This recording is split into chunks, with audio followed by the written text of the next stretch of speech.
வணக்கம் நேயர்களே. உங்களுக்கு பக்கத்தில் ஒருவருக்கு திடீரென்று மாரடைப்பு நோய் வந்தால் நீங்கள் அவரை காப்பாற்ற முடியுமா என்றால் நிச்சயமாக முடியும். எவ்வாறு? இன்று பரபரப்பான சூழலில் நாங்கள் வாழ்ந்து வருகிறோம். வேகமான சூழலில் உலகத்தில் வாழ்கிறோம். ஒவ்வொருவரும் உணவு மாற்றம், காலநிலை மாற்றத்தால் அடிக்கடி பல உபாதைகளுக்கு ஆளாகிறோம்.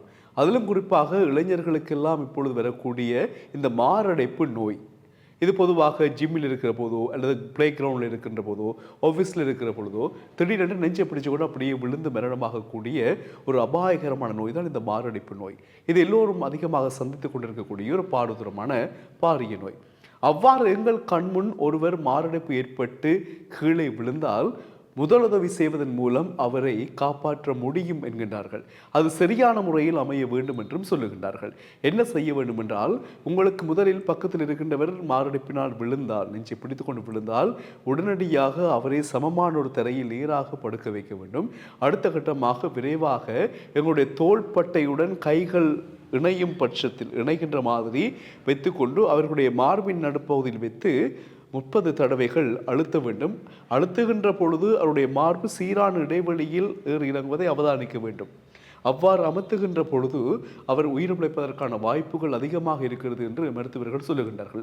அதிலும் சரியான மாதிரி தோள்பட்டையுடன் கைகள் இணைந்திருக்கும்படியாக வைத்து அமர்த்த வேண்டும். சும்மா கண்டபடி அமர்த்தினாலாம் வாய்ப்புகள் இருக்காது. சரியான முறையில் அதை அவதானித்து அதனுடைய செய்முறைகளை பார்த்து அறிந்து செய்தால் நிச்சயமாக மாரடைப்பிலிருந்து அவரை பாதுகாத்து உயிர் பிழைக்க செய்யலாம் என்கின்றார்கள் மருத்துவர்கள். இது சாதாரணமாக உடனடியாக செய்யக்கூடிய ஒரு முதலுதவியாக பார்க்கப்படுகிறது.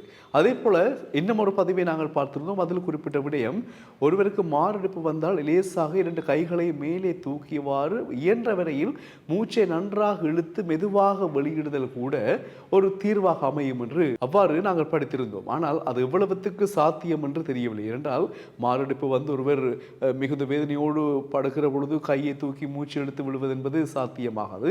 ஆனால் இன்னொருவர் மூச்சு காற்று கொடுப்பது மூலமாக, அதை வந்து சிபிஆர்னு சொல்லப்படுகின்ற அந்த மூச்சு கொடுத்தல் பயிற்சி அல்லது மூச்சின் மூலமாக சுவாசப்பையை ஒரு சீராக கொண்டு வருதல் என்கின்றதான முறை மூலமாக ஒருவரை காப்பாற்ற முடியும் என்று சொல்லப்படுகிறது. எனவே இந்த பரபரப்பான சூழலில் எல்லோருமே அதிகமாக மாரடைப்பு நோயினால் பாதிக்கப்படுகின்றார்கள். வயதானவர்கள் மட்டுமல்ல, இன்று பல இளைஞர்கள், யுவதிகள் கூட மாரடைப்பு நோயினால் பாதிக்கப்படுகின்றார்கள். அதிலும் சமூக வலைத்தளங்களில் நாங்கள் அண்மையில் பார்த்து கொண்டிருக்கிறோம். இந்த ஜிம்மில் வந்து ஒர்க் அவுட் பண்ணி கொண்டிருக்கிறவங்க திடீரென்று என்ன செய்கிறாங்க, மாரடைப்பில் வந்து விழுகிறாங்க. அதே போல் வந்து பிளே கிரவுண்டில், விளையாட்டு மைதானங்கள் விளையாட்டு வீராங்கனைகளுக்கும் இதே பிரச்சனை இருக்குது. ஆஃபீஸில் வேலை செய்கிறவங்களும் திடீரென்று என்ன செய்கிறாங்க, நெஞ்சு பிடிச்சிட்டு விழுகிறாங்க. இதுக்கெல்லாம் காரணம் எங்களுடைய மூச்சை வந்து சரியான நேரத்திலே உள்ளிருத்து வெளிவிடுதல் மிக முக்கியம். எக்ஸசைஸ், உடற்பயிற்சி செய்கின்ற பொழுது ஒவ்வொரு பயிற்சிக்கும் உங்களுக்கு அந்த கோச் வந்து சொல்லுவார், நாங்கள் கைகளை மேலே தூக்குகின்ற பொழுது மூச்சை இழுக்க வேண்டுமா அல்லது வெளியே கையை கீழே இறக்குகின்ற பொழுது மூச்சை வெளிவிட வேண்டுமா? அதுக்கெல்லாம் படிமுறை இருக்கிறது. கோச் இல்லாமல் நாங்கள் எதுவுமே செய்ய முடியாது. பாருங்கள், தூக்குகின்ற பொழுது மூச்சை இழுக்க வேண்டுமா விட வேண்டுமா? இதில் குழப்பங்கள் இருந்தால் மாறி மாறி நீங்கள் செய்தால் உங்களுக்கு இந்த பிரச்சனை, சுவாச பிரச்சனை வந்தே ஆகும்.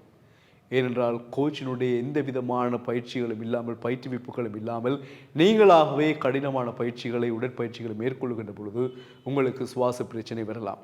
விளையாட்டுகளில் ஈடுபடுகின்ற பொழுது, பொதுவாக நீங்கள் பாடசாலையில் படித்த காலங்களில் ஞாபகப்படுத்தி பாருங்கள். விளையாட்டு மைதானத்தில் காலையில் நாங்கள் பிடி ஸ்கூல் கூட்டிகிட்டு போவாங்க இல்லையா, காலையில் போனோன்னே எங்களை படிப்பிக்கிற சார் வந்து, எக்ஸசைஸ் பார்க்குற சார் வந்து சொல்லுவார், ரைட் இப்படி கையை வச்சுடுங்கோ, இப்படி தூக்கிக்குள்ள மூச்சை மேலே நல்லா ஆளுங்கோ, கீழே விடைக்குள்ள மூச்சை வெளியில் விடுங்கோ, அதே போல் இப்படி வச்சு ஒவ்வொரு எக்ஸசைஸுக்கு மூச்சை எப்படி விடுறது, எப்படி உள்ளிருக்கிற விஷயங்களை வந்து அழகாக சொல்லி தருவாங்க. அதுதான் சிஸ்டம்.